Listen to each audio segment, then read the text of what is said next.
Men oxirgacha ishlatgan kosmetika ikkinchi qism. Yana 3 ta SPF dan boshlaylik. Birinchisi o'sha super mashhur bo'lgan Beauty of Chosonni suyuqroq SPF.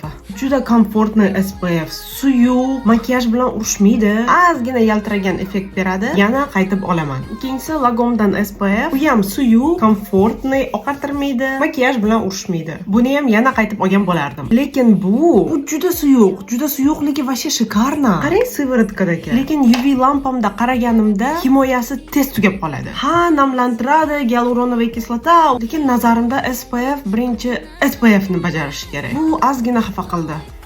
Dr. G'dan Red Blemish super. Yozga, yog'li yuzga ham samый shikarniy krem. Tinchlantiradi, namlantiradi, gelga o'xshaydi. Buni yana qaytib zakaz qilib bo'ldim уже. Lagom penkasi. Buni ichida bor ekan, kesish kerak.